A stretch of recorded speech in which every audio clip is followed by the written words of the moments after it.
Thank you for joining us again and welcome back to The Explorer. I want to appreciate your time as always.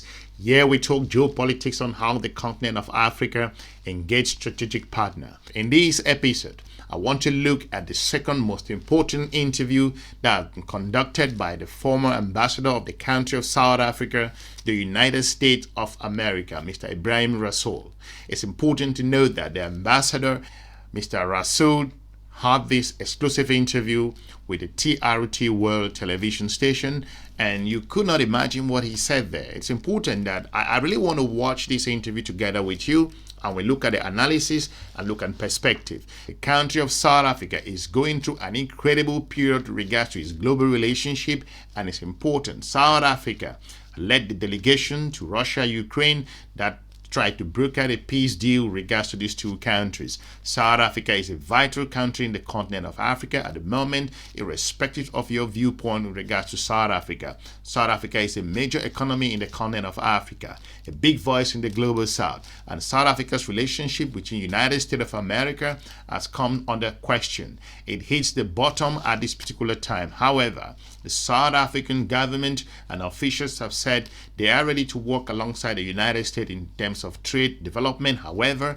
there are positions that South Africa would not waver, would not move, non-aligned, that they are not negotiable based on their historical own period. So to point out, so it's important that South Africa's foreign policy to an extent is being influenced by their history. So the current interview that I really want to watch with you, it's an incredible discussion that you really don't want to miss. So I would encourage you to smash the like button and share the video as we continue to engage this particular discussion, as it is not going anywhere soon. This is a wide-ranging interview where Mr. Rasool, the former ambassador of the United States of America, went ahead to talk about how he experienced his personality being attacked in a number of areas that, according to him, based on the United States of American media, talking about some local news channels, mentioning some websites, where he explores some importance on why his personality came under attack to an extent. More importantly, that the way he's been portrayed, according to his own perspective, that it's not a representation of who he is, or as a former ambassador of the United States of America, that's the diplomatic mission. Mr. Rasool talked on how, by those who know who he is, whether it's in South Africa or globally or in the United States of America, will dispute that perception of him as someone who is propagating the accusations that the United States of America's administration is trying to levy on him. So thanks to the TRT World channel, who actually conducted this amazing interview. So smash the like button and share the video as we continue to our analysis to talk about where does Africa stand on very important global events, as we all see how African, especially the country of South Africa, has come under tremendous pressure from its geopolitical partner, the United States of America. We're going to watch this interview together and we will break it down and have more conversation like we always do. We don't waste your time. We know you are busy. We are busy here as well. So let's roll the clip. Race beta, and then persona non grata. And then inside the Breitbart piece as well, Islamist insinuations of anti-Semite. I don't know if they directly called you that. Did it hurt you? Well, those assaults on your character and your personality are designed to hurt. And when it goes against everything that you stand for, it's particularly hurtful. But I think it was more shocking for me that it could be the case that they make against me, because I've walked with the confidence that people who know me, whether in South Africa, whether in the world, whether in the USA, generally don't use those kind of epithets against me. And so it's hurtful, but it's more shocking that it's used against you. Did it anger you? I have learned. Well, in terms of the question that came with regards to the anger, Mr. Rasool said, of course, he's learned a number of things. He's a seasoned professional, seasoned diplomat, that the way he perceived this particular aspect of anger based on the question from the TRT reporter, a brilliant question, of course, that is not kind of directing it to a particular individual, or basically, of course, it's a kind of everyone will feel bad when your character is being levied upon, talked about in a way, or being portrayed. But his experience tells him something. Let's listen to what he has to say on that. Over the years, that cowboys don't cry, and so anger is there, but it's not the kind of anger that becomes outrage. It becomes the kind of anger that you try to manage and deal with, and give direction to, and so I think that there is that, but it's a contained and directed anger, as opposed to simply an outrage that has no direction and no motive. It's probably a sign of the times that you get expelled from the country on Twitter, or X, by Marco Rubio. Did you have any... That question on that being expelled using Twitter or any other particular new media communication method. This is a problem that South Africa have been talking about, that this megaphone diplomacy, and the country feels like a number of very important things that could be discussed in the background are being handled in the social media space. So it might be a challenge on how Africa's geopolitical partners tailor their communication and approach on how they engage the continent of Africa. So that's an interesting question from the TRT reporter. And African governments, to an extent, must again revise their engagement and approach with the United States of America and other geopolitical partners across Europe, Russia, in Asia, and even in the Middle East.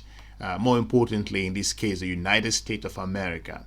So let's continue to this conversation. It's very vital. Inkling that it was coming before the tweet?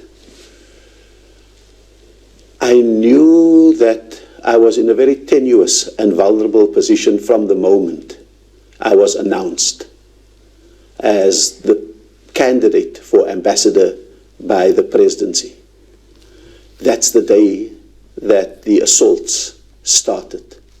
That's the day that I saw how almost every day, and then every second day and every third day, you would have something on Breitbart, something on X, something in social media, finding its way into mainstream press and all of those kind of things. So I've never settled entirely, and I knew that the first objective was to prevent me being credentialed by President Trump. And when that objective failed and I got credentialed by President Biden in his last week in office, I then saw the reaction. The reaction was one of pure anger that they had been outmaneuvered in their plan to not credential me in the Trump Oval Office. And so I then had a greater sense of my vulnerability. But I just kept on and endured, in a sense, the kind of vile things that were said about me, and really acted with a greater urgency to get the job done. You heard the ambassador said there, that's important. It's something which, that doesn't mean that the fact that the United States of America's new administration was, or to an extent, according to the South African officials, very hostile toward the country of South Africa. And looking at how the current president and the Secretary of State, Marco Rubio, have stepped into the country's internal issue and criticized South Africa in a way that has never been seen before. Now, it does not necessarily mean that the ambassador is saying that the relationship was so good between the former administration and the country of South Africa. But more importantly, that we saw how South Africa was pushed with regards to South Africa's position, the Russian war with Ukraine, which is ongoing, and how South Africa has been lambasted at the United Nations to a number of extent. African countries came under tremendous pressure. So the relationship was bad, but the way the ambassador perceived it at the moment prior to his credentials, it's become just terrible. And he really went ahead to more specifics here, because there are a number of things he's going to say that will shock you, and he's going to really dive into where he stands on this, because I think that he laid it without any looking back. Some will say that defiance or standing the grounds, but I think more importantly, the ambassador is clearly saying that the country of South Africa does have some values that to an extent they will not sacrifice for whatever it takes. Let's play this interview. Yeah, you've used Breitbart and mainstream media in a sentence. That's another sign of the times. Maybe I'm just getting old. I don't know. What was the most vile thing that was said or written about you? Look, I think that they used words that I have dedicated my life against. Extremism, jihadism, terrorism. I don't mind Islamist because that's part of your rites of passage as a young Muslim growing up anywhere in the world. And then by association, dealing with me being a Hamas supporter and a Taliban kind of supporter. And of course, the World for All Foundation does work with those kind of groups. We do mediation, peacemaking work about it. Whole books have been written about that. So I think that those are the ones. I think what is particularly insulting is the idea of being a race baiter. As a victim of racism, having gone to prison for racism, having been banned by racists, and all, and your distinguishing feature in your life is your fight against racism. I think for someone who has insulted his own president in far worse and vile ways, for him to call me a race baiter, I think that's particularly low. And so, yeah, unfortunately, the lies are so outrageous that they are not believable for people who know you. Well, Rubio and Trump have both called each other all sorts of names, but that's all forgiven, so maybe there'll be forgiveness at some point for you later on. To that. So I think there they were referring to the presidential campaign period where the current president of the United States, Mr. Donald Trump, was campaigning, and you had the current Secretary of State, Mr. Marco Rubio, was a challenger as well. Both were struggling on who was going to represent the Republican Party in the United States of America. And at that time, the insult between the two current Secretary of State and now President-elect Trump was incredible if you follow the United States of America's political scene. So it's always a dramatic situation. So I think that was what the ambassador was referring to, that someone who have called the ambassador or called me names now, but previously lambasted his current boss. So that's interesting. So let's roll the clip, because there are areas where the journalists dive into and brought out some things that would amaze you. Let's roll the clip. Point of race baiter and the extract from which he took drew his conclusion. So you were on some sort of symposium, or it was a forum online, Mistra. You're giving an analysis on the United States. You mention white supremacism, maybe not directly, but you couch it, and you can correct me at any point if this is wrong. But for the sake of sort of brevity, I just want to move this on. So you suggest there's something deeper going on civilizationally, culturally going on, which drives Trump and the rise of the right everywhere else, and there's a lot of white people who are feeling this connection to populists like Trump. It honestly doesn't seem like a revolutionary analysis. It's something people have been speaking about for a long, long time. But the question is, should an ambassador be saying that on that forum at that particular time when they are already gunning for South Africa? I think this was the most challenging question, and a lot of analysts and geopolitical experts perceive this in another way. I think the ambassador actually elaborated more clearly, because sometimes we talk about the ambassador said this, the United States said that, we got mixed up in the international media.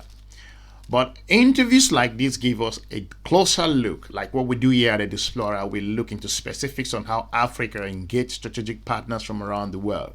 In this case, the United States of America. The ambassador will look at, it's important that ambassadors always let the well known how this diplomatic engagement works. Ambassadors must give intelligence information back to their governments, and how is that presented depends on what particular situation the international relations is with that particular nation. In this case of Mr. Rasool, the South African ambassador, he was feeding back information to his own country and putting in the context of, this is who you're working with, this is how you're working with, this is the behavior of the environment that I am, this is what I'm feeling. So I'm going to tell you this from my own expertise on what I'm feeling here where you sent me to represent you. So it's important that we listen to this particular answer. Let's roll the clip. I think that when an ambassador feeds back to the intelligentsia of his own society an analysis in order to adjust that society's expectations of how to do business with the United States, then they have to take into consideration that you are not dealing, for example, with an Obama White House. You are not dealing with a Democratic White House, even though there are contradictions there. You are dealing with something fundamentally different that goes back into our own reptilian memory about how to deal with a particular phenomenon. And I've never at all called a personality a white supremacist or even a party a white supremacist. What I was dealing with was the phenomenon that we were encountering, and that it was not a phenomenon that was happy to be confined to its own country, but it was a phenomenon that was aggressively being exported. If you look at, for example, the way in which Keir Starmer was under attack in Britain by the high priests of that phenomenon, the way in which the AfD, the Alternative für Deutschland, was being helped in their election campaign in Germany by that same kind of phenomenon, then you begin to understand that if you don't explain the context that has changed fundamentally, you are missing the point about why we are being punished for being South Africa by removing our aid and our PEPFAR money for HIV and AIDS and the USAID money, etc., etc., then you will understand why our Afrikaner community in South Africa is being elevated to the status of being the oppressed, being subject to a genocide, being subject to land confiscations. Why? Because, you see, that interference in the South African politics invites a narrative that must explain why we are the subject, why we are in the eye of the storm. An ambassador does not sit passively and allow lies to be spread about his country and take root, and policies to be based on it, and actions that are predicated on such a obvious and self-evident lie. Now, I think from what you've heard, there's some element of we've seen the media come out and debunk that particular narrative from the U.S. administration, accusing South Africa of what the ambassador said. And like the ambassador said, it's like no ambassador will sit and see his or her country being smashed, being lambasted, or being portrayed in a narrative that does not sit, it's not representative of what is actually. There are problems in South Africa. There are challenges in South Africa, no doubt. Don't get me wrong. But the bottom line here is any other ambassador will step up to speak. But more importantly, from what the ambassador is saying, by singling out a particular group of people and trying to say that you want to pit both against each other and to cause some kind of misunderstanding or misinformation or causing what is not actually happening in the country to portray as if it is happening, that's where the problem is. And like the media have said that in South Africa at the moment that the farms' lands are being owned by the white population, more farmers. So to point out that this country have been living together for years, and they have these challenges. They are working out to look at the solution. But again, the ambassador is saying that he, as an ambassador, will not sit by. Every ambassador will do the same. See his country being lambasted, globally and publicly and not pointing out on what it is. So this is important it's a lesson for African diplomats who are in the United States of America, in Europe, in Asia, to an extent, to step out from their comfort zone and say things which are not true, which are being propagated against their own nation. So let's roll the clip. There's an article on the BBC that I was reading as I was coming in to meet with you. It spoke about the approach that it seems the UK is taking with this Trump administration. It's that wrangle behind closed doors, but say nothing in public. They seem to be afraid of the consequences of speaking out or diagnosing as you did. The fact that what you said led to your expulsion and caused all of this that has happened and rippled downstream, does that mean it was regrettable, even if what you think you said was right? No, I stand by what I said and the analysis of that phenomenon that I spoke about. Look, it's not the first time Mr. Rao said that he stands by this. In previous interviews, in previous conversation we've played on this particular channel, he said that there are values that South Africa will not back down from. He's not wavering. It's not defiance. It's basically saying that I stand up to what I said, the information I provided back to my government. So I'm basically communicating what I'm seeing on the ground based on his own perspective. So this is a very important answer because he has been pushed over and over by the news media on this particular question that, do you believe XYZ is this? Do you stand by this? Did you say that? What is your thought on this? The ambassador said, I stand by what I said, period. So this is important. Let's listen to what he has to say there. That's vital. I think that there's always what ifs. But the fact of the matter is that we are a country that is proud. They're already visiting consequences upon us. It was not as if we're trying to avoid something. It was as if that we were managing a punitive streak that had already been unleashed. And it was based on fundamental dishonesty and lies. And I think that fundamental dishonesty and lies on white genocide and expropriation and all of those kind of things, and therefore the actions that followed that, such as cutting off 8 billion worth of aid already for South Africa. So 8 billion. So that includes the climate fund, HIV/AIDS, PEPFAR, and the USAID funds, and the consequences of the World Health Organization funds being cut, etc., etc. So I think that we were already seeing those kind of consequences, and it was in that context that I think an analysis was important in order for us to recalibrate how we do business with the USA.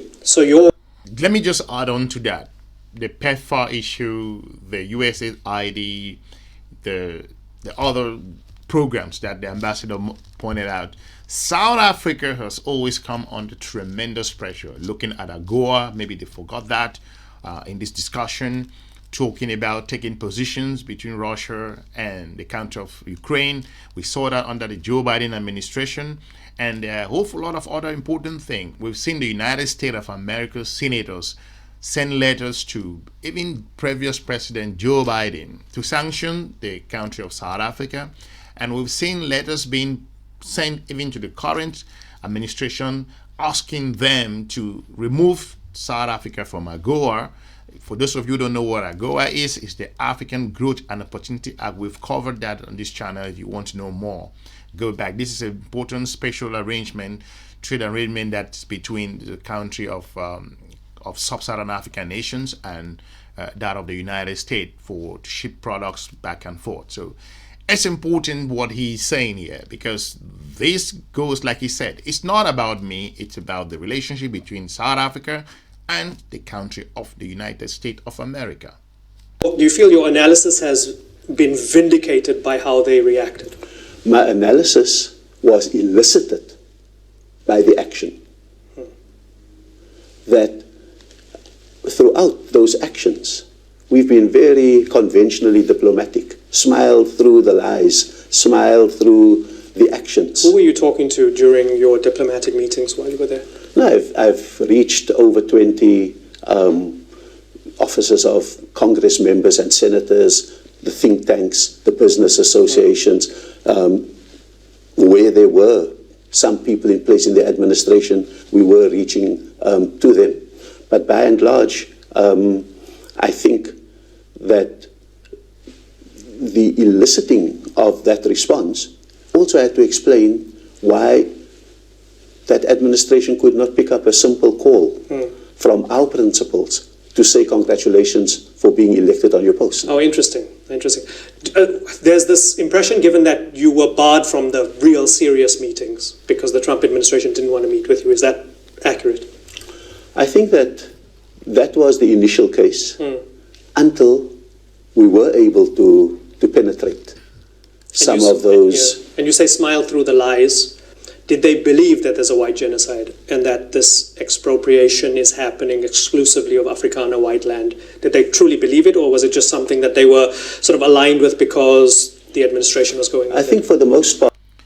I think that in a previous interview where Mr. Rasool talked about this same question that the journalist is about to dive into, he's saying that there's an intrusion here, that the country of South Africa has a right to deal with its internal problems, that a foreign government or foreign countries cannot just make unproven statements about what's actually happening in the country.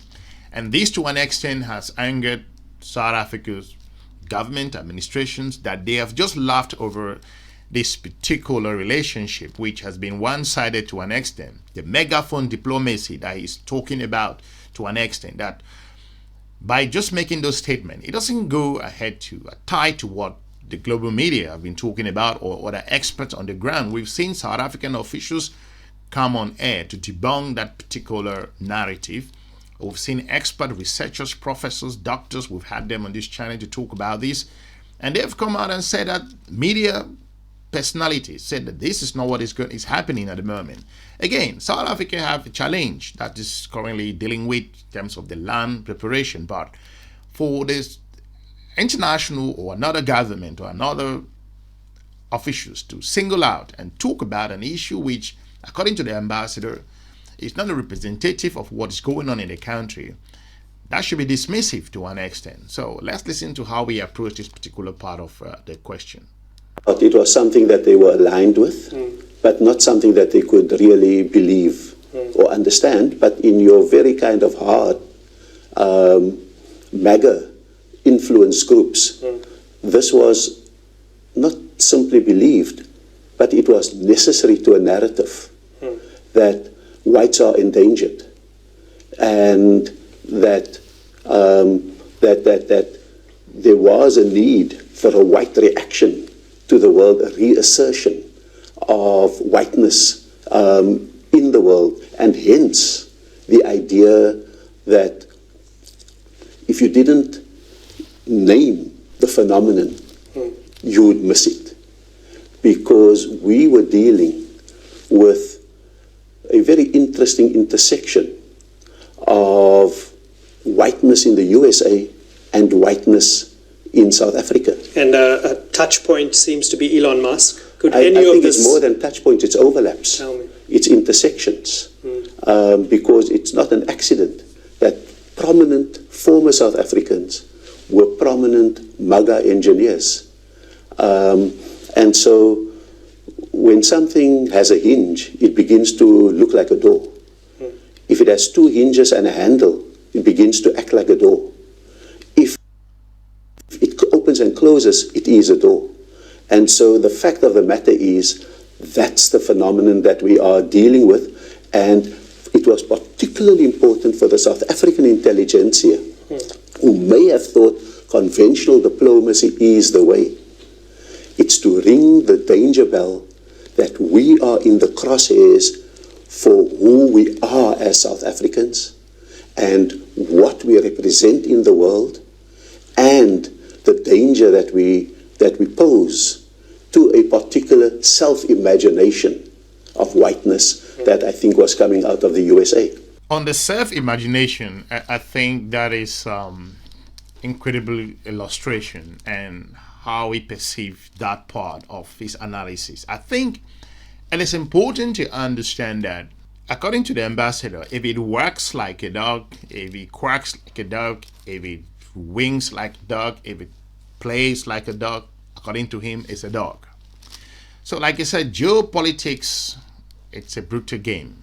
And the continent of Africa must review the relationship between the United States of America at the moment, moving forward, bilateral trade, collaboration, research in a number of areas, and that if the ambassadors, African ambassadors in the United States of America, wherever they may be around the world, cannot educate their officials back home on, according to the ambassador, phenomenon, on what they see on the ground, on how they perceive it.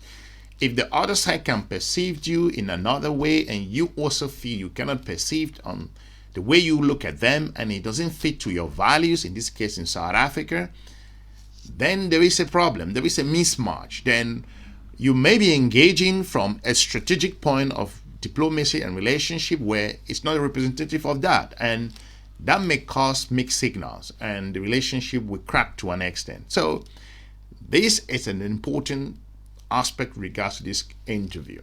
Let's roll the clip. So you say you had rung that alarm bell in your analysis. We've seen some of the consequences of it. What is expected beyond the 8 billion that you mentioned, 8 billion that South Africa has lost? What is expected is that it might get worse, with AGOA maybe falling apart, the trade deal.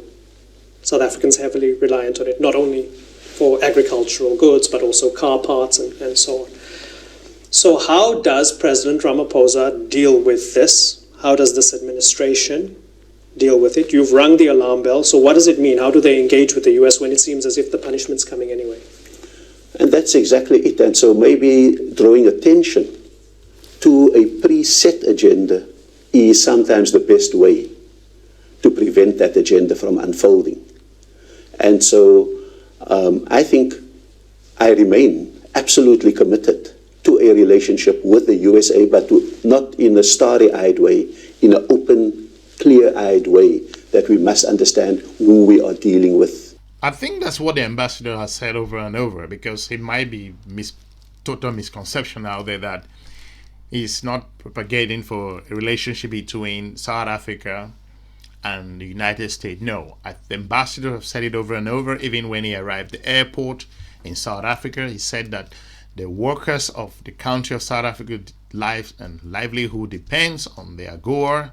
The relationship between the United States of America should move forward, but they must be reviewed to an extent that South Africa must be conscious on how it deals with the country of the United States of America. So it's never wrong to say that I want to inform my government, I want to let them know what's going on, I want to talk on these issues, because these are vital issues that the country of South Africa feels that it's important, and the ambassador is alluding to that, and that's vital regards to South Africa's own survival, working with the United States of America in a whole lot of areas. So AGOA is an area, it's a trade deal that the ambassador considered vital, but at the same time, there are values that should be on the table, like any other country.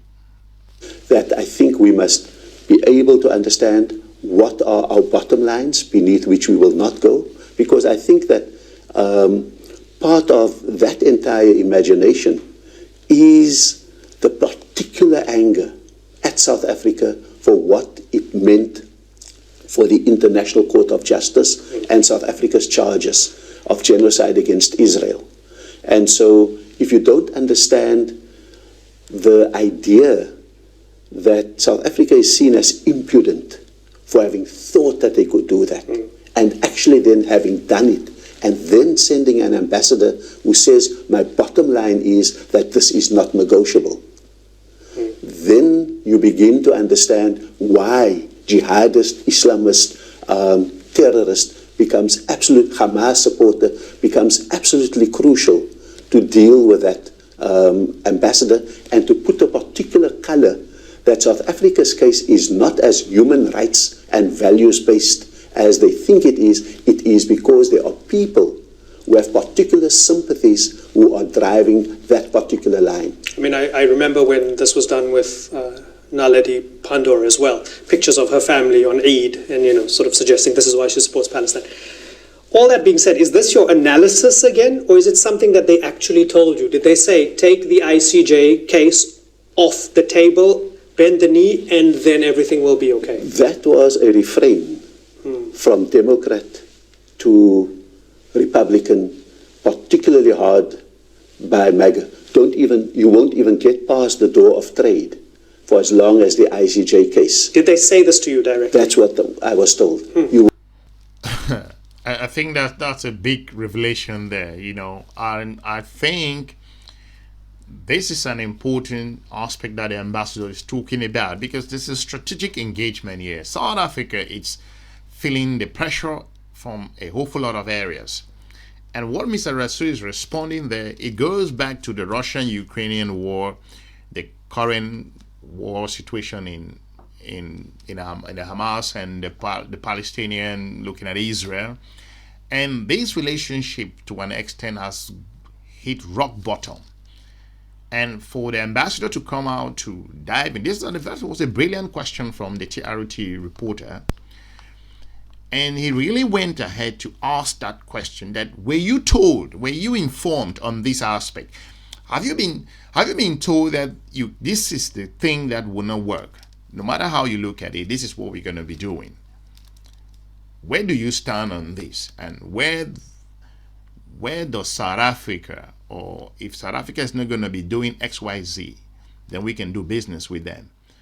But if you do this, you will not cross the door, according to the journalist. So this is an important aspect of this discussion.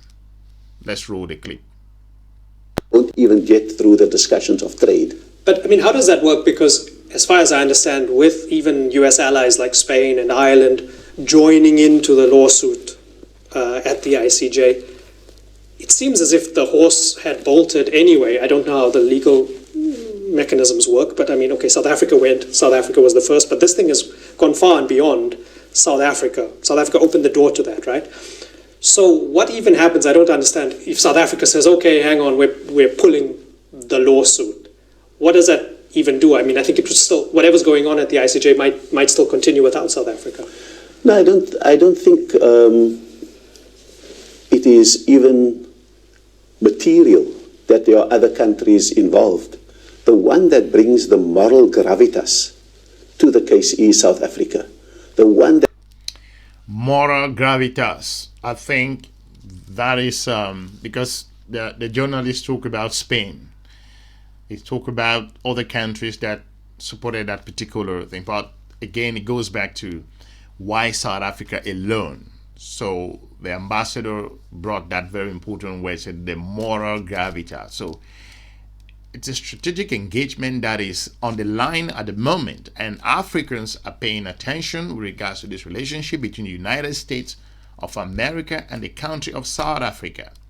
This is an important area with regards to where he perceived this to mean with regards to South Africa's own global standing, irrespective of what is going to happen in that particular lawsuit, according to the ambassador. Let him break it down to us. Let's listen to what he's going to say on it, because this is crucial. It brings the entire history of Nelson Mandela, Desmond Tutu, Oliver Tambo. Do you think it means that much to them, though? That's what I'm asking. It means that much to them to get South Africa to drop the case, and then you'll be our friends, and all the aid money will be restored? The last victims of white supremacy globally has been South Africa. But South Africa did something counter-instinctive, where we reconciled with our former oppressors, and it gave us a moral authority beyond imagination. We remain the absolute moral authority of right and wrong, because you must also add to that the fact that we had a second miracle in the last 30 years. The ANC lost the elections, accepted the results, formed the government of national unity, and that is counter-instinctive to even your January the 6th movement in the USA. And so I think that was a geopolitical jab there with regards to the ambassador. So if you understand geopolitical language, talking about January 6th and his own perception on how South Africa's ruling party, after losing the election, came to work together with or accept results to an extent with regards to other parties that they did not agree. So referring to January 6th there, if you've been paying attention on global events, you would understand that that's a political jab he's giving to the United States there. So geopolitical jabbing is almost everywhere if you're paying attention. So by saying that, he's sending a strong signal in regards to the opposing parties' own perspective and viewpoint in regards to South Africa's liberation and freedom, and that they can still accept certain rules and regulation even if it does not favor them, in this case referring to the ANC, and more importantly saying that the other side, the United States of America's administration, talking about January 6th, that could not accept the situation that South Africa ANC accepted. So that's a geopolitical jab there. So I wanted to break that down so you have a clearer picture. So let's roll it. When it comes to doing the right thing, South Africa is seen as the gold standard. And that's what hurts. The fact that the last victims of colonialism, apartheid, and supremacy have the first voice against a genocide in the Middle East. Canada, Mexico, Greenland, Panama, you name it. A lot of countries in the crosshairs. And again, it seems to be this option of you cave or you suffer.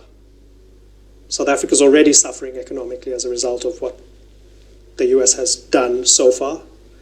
There's the potential threat of much, much more damage. Would it, even if you disagree with it in principle, if it helps to send a white ambassador to the US right now, that Trump would maybe warm to a bit more than someone like yourself, would it be the right thing to do? The color is not the problem. Well, he said color is not a problem. In the previous interview, Mr. Rasool said it is the prerogative of the president to decide who represents South Africa. However, he said whoever the president chooses to represent South Africa should be someone that has the beliefs, the value of South Africa, where South Africans stand globally, where South Africans believe, and where South Africa has its own interests. So I think that's a brilliant answer from the ambassador. It's a good question from the TRT reporter, but again, ambassador said color doesn't matter here. What matters here, we're going to hear that in a moment. I don't care about who you're going to send, white, black, brown, Asian, whatever the person should be, who is a South African, of course. The values are non-negotiable. Let's get what he's going to say there, because this is a kind of a sensitive area, sensitive question. There is an issue here with regards to this relationship that we have to understand that it's not going anywhere soon. So Mr. Rasool tackled this question in a way that I just want you to listen to it. It's the value space that is the problem. And that's why I was very clear, because there is this pressure on President Ramaphosa to find a white person of a particular ilk to go there. When you say particular ilk, what do you mean? No, I mean, the name is very public. I'm not going to add to it, but it was suggested Tony Leon. There's a few of those ones. I think what we need is someone who understands the heartbeat of South Africa, for example, for Palestine. But if it saves the economy for someone of a particular ilk to just go there and play ball as a diplomat? No, I think that, foreign policy is the function of values and interests. And the point that I've made often is that black South Africans in the 1980s petitioned the White House to institute sanctions against South Africa, even though black livelihoods may be affected. That is the history and the legacy of sacrifice for principle and for values. And so we don't simply make a trade-off between values and interest, but pragmatically, we were prepared and we had put a deal on the table that understood the core fundamentals of our values, but that was pragmatic on other things that would advance our interests as well. How was your meeting with President Ramaphosa upon your arrival? There was a suggestion that he was maybe going to try and clip your wings a little bit and get you to not make too much of a meal of your re-arrival back to South Africa. No, President Ramaphosa, we've not met yet, but we have spoken. Okay. And President Ramaphosa has the responsibility to salvage as much as what we can pragmatically from the USA, and so there's no standoff. Has he asked you to be cautious? I think I would expect that his call to tone down the reception was to prevent a display of anti-Americanism. And I'm hoping that my own commitment to the relationship with the USA is intact. I cannot 3 months ago go and say why we need this relationship with the USA, and then 3 months later, after I am declared persona non grata, come back on an anti-American binge. That would be an assault on my own integrity. And so I remain absolutely committed to it. I remain committed to the idea that while the US is number 2 in volume in trade to China, it is number 1 in value because we export manufactured goods. We must salvage all of those kind of things. But I would also continue to say that we don't trade away our moral authority in the world at the altar of only some interests that we have.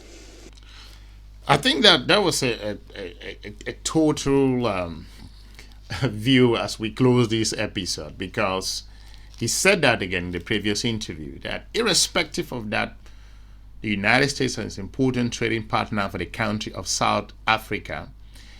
It's also important to recognize the fact that the country of South Africa has its own particular values, and these are non-negotiable. That he is not going to damage the relationship. He stood for it. He stood for it already, that we're going to work with the US irrespective of what the difficulties are. But because I've been expelled from the country, that doesn't make me change my position on that. The US is not a value trading partner. Like I said here, the United States of America and South Africa have done billions in terms of volume, like the ambassador pointed out, billions of US dollars in 2022, 2023, 2024, and we're going to see that same number in 2025. So my expulsion from the United States, according to the ambassador, does not change me from seeing the value in terms of our business dealings. Is the relationship with China, for example, enough to fill the gaps economically that are lost by the US pulling out? I don't think so. And that's why the relationship with the United States is absolutely valuable. And if my being declared persona non grata allows for a reopening of some of those things, then so be it. But I don't think our relationships with BRICS or simply with the Global South is sufficient for what our country and our economy requires. Just a big picture. I think there was a blunt answer there. I think the diplomats will normally go left, right, center to talk on issues, but he said that BRICS is a vital partner, the United States is a vital partner, the African countries are a vital partner, and Europe is a vital partner to extend this answer. But again, we have to keep our relationship together. We are not cutting anyone off. We're going to work together and see how we progress together. So the United States of America may perceive it in another way, but we want to work together. Zoom out here for a sec. We first met when you were ambassador in your first stint. It was a little bit longer than this one. Barack Obama was the president. It was a different time. If in a sentence or two you could compare that time to this time, how would you describe it? I think that time was intellectual. This time is anti-intellectual.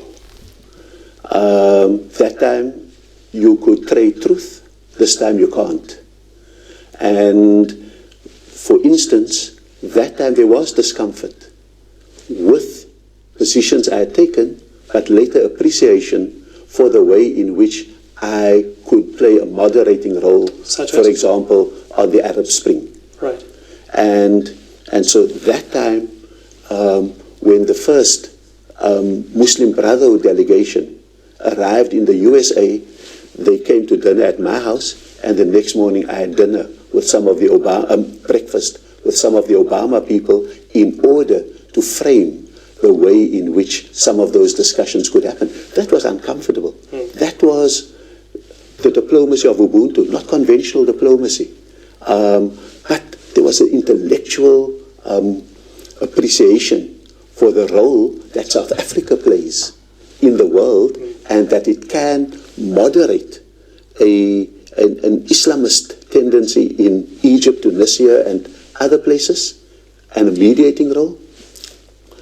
Whereas this time there is no such appreciation for a role that South Africa can play in mitigating a world that is more populist. Ibrahim, I've got to keep these interviews to around about 26 minutes or less, so unfortunately we're out of time, but much appreciated. Thank you so much. Thank you very much. You felt the honesty there, you felt the clear understanding regards to the respect on both sides, and Mr. Rasool was straight to the point again, defiant in terms of South Africa's interest, mentioning the value of South Africa, explaining where South Africa stands on the issue, that the United States is an important trading partner, but more importantly say that South Africa too will not move an inch in terms of those particular values that they see.